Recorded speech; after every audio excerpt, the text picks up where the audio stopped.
ప్రస్తుతం మనతో పాటు బీఆర్ఎస్ నేత కందుల మధు ఉన్నారు, మాట్లాడించే ప్రయత్నం చేద్దాం. చెప్పండి, పోలవరం సబ్జెక్టు మళ్ళీ చాలా రోజుల తర్వాత వెలుగులోకి వచ్చింది. అసలు ఎందుకు ఇట్లాంటి అంటే పోలవరం సంబంధించి మళ్ళీ తెర మీద ఎందుకు వస్తుంది? ప్రజలంతా ఏం డిమాండ్ చేస్తున్నారు? ఇలా ప్రధానంగా ఏంటంటే రేవంత్ రెడ్డి అనే వ్యక్తి ముఖ్యమంత్రి అయిన తర్వాత నీళ్లకు ఉన్నటువంటి విలువ, దానికి ఉన్నటువంటి ప్రాధాన్యము, ఆ టీఎంసీలు ఎన్ని ఉంటే తెలంగాణ రాష్ట్రం అనేది సస్యశ్యామలంగా ఉంటుంది అనే దాని మీద అవగాహన రాహిత్యంతో ఉన్నాడు. ఇదే సందర్భానుసారంగా ఆయన గురువైనటువంటి చంద్రబాబు నాయుడు గారు పోలవరం ప్రాజెక్టు యొక్క ఎత్తు పెంచి భద్రాచలం ముంపు మండలంలో ఉన్నటువంటి తెలంగాణ ప్రజలకు ఇబ్బందికరమైనటువంటి పరిస్థితులు రాబోతున్నాయి. దీన్ని గతంలో కేసీఆర్ గారు ఉన్నప్పుడు ముందుగా గమనించి ఎక్కడ కూడా ఆ రాష్ట్ర ప్రజలకైనా ఈ రాష్ట్ర ప్రజలకైనా నీటి సౌలభ్యం ఉన్నంత వరకు ఈ రాష్ట్రం వాడుకునే మిగిలిన ఆంధ్ర ప్రాంతానికి కూడా వాడుకున్న ఇబ్బంది లేనటువంటి పరిస్థితిని కేసీఆర్ గారు చేశారు. కానీ ఇలా తెలంగాణనే నిట్ట నిలువున ముంచి కాళేశ్వరం యొక్క గొప్పతనాన్ని తగ్గించడంలో భాగంగా ఆంధ్ర ప్రాంతంలో కట్టేటటువంటి బనకచెర్ల కానీ, లేకపోతే ఇప్పుడు జరుగుతున్నటువంటి పోలవరం విషయంలో కానీ ఇక్కడ ఉన్నటువంటి ప్రభుత్వం నిమ్మక నీరెత్తిగా ఉండటంతో అక్కడ ప్రభుత్వాలు రెచ్చిపోయి అక్కడ అటువంటి ప్రాజెక్టులు కడుతున్నటువంటి సందర్భం ఉంది. ఇది మొత్తానికి కూడా జాతీయ స్థాయిలో కూడా ప్రాజెక్టులు కట్టే నిర్మాణానికి వ్యతిరేకంగా ఉన్నాయి.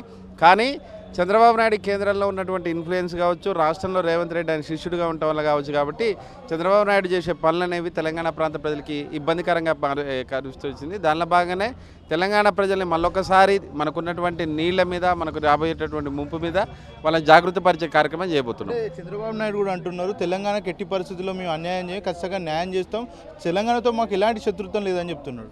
అది అక్కడ ఎత్తు పెంచుకుంటే ఎటువంటి అన్యాయం చేయడం అంటే అది నమ్మడానికి ఎవరు కూడా లేదు. ఆ బనకచెర్ల ప్రాజెక్టు వలన పెన్నాకి సంబంధించినటువంటి నీళ్ళని ఎత్తిపోసేదే కానీ గోదావరి నీటి సౌలభ్యం కానీ తగ్గే ప్రమాదం ఉంటుంది. 1000% కూడా ఆంధ్రాలో ఇప్పుడు చంద్రబాబు నాయుడు చేసే ప్రతి పని కూడా తెలంగాణ ప్రజలకు ఇబ్బందిగా మారుతుంది.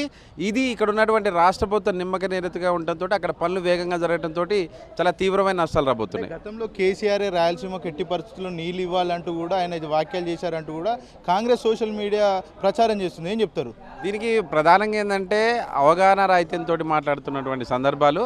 దేశవ్యాప్తంగా 1,40,000 టీఎంసీల వర్షపాతం వస్తే 70,000 టీఎంసీల నీళ్ళు అనేది సౌలభ్యంగా ఉంటాయి. కానీ గత ప్రభుత్వాలు కేంద్రం కావచ్చు ఎక్కడైనా కానీ ఇప్పటివరకు కనీసం ఒక 20,000 టీఎంసీలు కూడా వాడే పరిస్థితి వాడుతున్నాయి. మిగిలిన 50,000 టీఎంసీలు కూడా సముద్రంలో కలిసే పరిస్థితి కనపడుతుంది.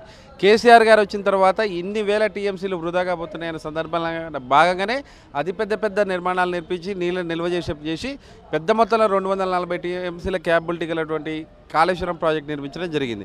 కానీ ఇప్పుడున్నటువంటి మళ్ళీ ఇక్కడ సౌలభ్యం ఎక్కువైన తర్వాత మిగిలిన ఆంధ్రాకు కూడా రాయలసీమ ప్రాంతానికి కూడా ఉపయోగపడాలనే విధానంలో అప్పుడున్నటువంటి ప్రభుత్వాలతో చర్చలు జరిపి కొంతమేర ఇక్కడ ఉన్నటువంటి నీళ్ళు అక్కడికి పోయి ఎక్కడైనా ప్రజలనే బ్రాడ్ సెన్స్తో కేసీఆర్ గారు ఉన్నారు. కానీ వీళ్ళకి అవగాహన లేదు. ఇప్పుడు చంద్రబాబు గారు చేసే పరిస్థితి ఏంటంటే తీవ్రంగా తెలంగాణకు అన్యాయం జరిగే పరిస్థితి కనపడుతుంది. ఈ రేవంత్ రెడ్డికి టీఎంసీలకి నీటి సౌలభ్యానికి ఆంధ్రాకి పోతున్నటువంటి వాటికి ఇక్కడ ఉన్నటువంటి నీళ్ళకి సంబంధించి కూడా ఎటువంటిది లేదు. గతంలో కట్టినటువంటి ఎస్ఎల్బీసీ కూడా మనం 10 మంది పోతే ఇంతవరకు వాళ్ళ జాడ కూడా లేదు. ఈ ప్రభుత్వానికి నీరన్నా, నీటి మీద ఉన్న అవగాహన, పంటన్నా, రైతులన్నా వీళ్ళకి పూర్తి అవగాహన లేకపోవడం వల్ల పెద్ద నష్టం జరగబోతుంది. 10 ఏళ్ళు నీటిని కావచ్చు, అదేవిధంగా పోలవరం ప్రాజెక్టు సంబంధించి ముంపు గ్రామాలు కూడా బీఆర్ఎస్ ప్రభుత్వం పట్టించుకోలేదు. ఇప్పుడు కావాలనే వాళ్ళందరినీ కూడా రెచ్చగొట్టే ప్రయత్నం చేస్తున్నారు అంటూ కూడా కాంగ్రెస్ పార్టీ నేతలు చెప్తున్నారు. అది పచ్చి అబద్ధము. కాకపోతే ఏంటంటే కేంద్రం అప్పుడు ఉన్నటువంటి పరిస్థితుల్లో కేసీఆర్ గారికి వ్యతిరేకంగా నిర్ణయం తీసుకోవాలని చెప్పి అప్పుడున్నటువంటి ఇన్ఫ్లుయెన్స్ మీద 7 ముంపు మండలాలని అక్కడ గలపడం జరిగింది.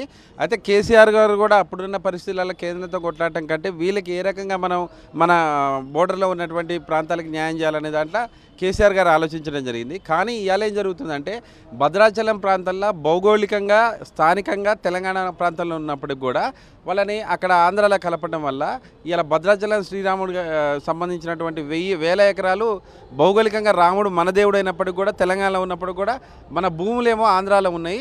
అక్కడికి రాముల వారికి సంబంధించి ఏదైనా కార్యక్రమం చేసే క్రమాలు అక్కడికి పోతేనేమో ఆంధ్ర ప్రాంత ప్రజలు ఒప్పుకునే పరిస్థితి కనపట్లేదు.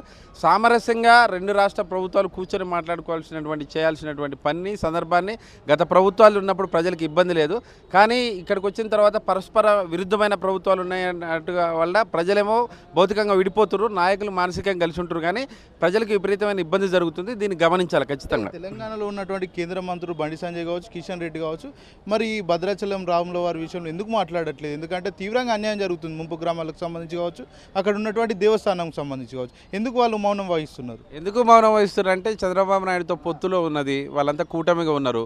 పవన్ కళ్యాణ్, బీజేపీ కావచ్చు, ఇలా టీడీపీ కావచ్చు పొత్తులో ఉన్నారు. అక్కడ ఉన్నటువంటి మన ప్రజల యొక్క ఆత్మగౌరవం, మన ప్రజలకు ఉన్నటువంటి అవసరాల గురించి పట్టించుకునే పరిస్థితి వాళ్ళకి లేదు. కేవలం తెలంగాణ ప్రజల యొక్క ఇబ్బందుల గురించి మాట్లాడగలిగే ఏకైక పార్టీ బీఆర్ఎస్ పార్టీ. ఇవాళ వాళ్ళతో ములాఖతు కావడం వల్ల, చంద్రబాబు నాయుడు ములాఖతు కావడం వల్ల ఆయనకి వీళ్ళెవరూ మాట్లాడే పరిస్థితి లేదు. రేవంత్ రెడ్డి పూర్తిగా ఆయన శిష్యుడే. ఆయన అడగంది కాలు తీసి కాళ్ళు అడుగు బయట పెట్టే పరిస్థితి లేదు. కాబట్టి చంద్రబాబు నాయుడికి నచ్చిన విధంగా తన ప్రాంత ప్రజల కోసం, తెలంగాణ ప్రాంత ప్రజల నెత్తిన మనుబోసే ప్రయత్నం చేస్తుండు. కానీ దీన్ని బీఆర్ఎస్ పార్టీ తీవ్రంగా వ్యతిరేకిస్తుంది. ప్రజా ఉద్యమాలు బీఆర్ఎస్ పార్టీ కొత్త కాదు. ఈ చంద్రబాబు నాయుడు నిర్ణయాలపైన రేవంత్ రెడ్డి కనుక స్పందించకపోతే ప్రజా పోరాటాలతోటే మేము సాధించుకుంటాం.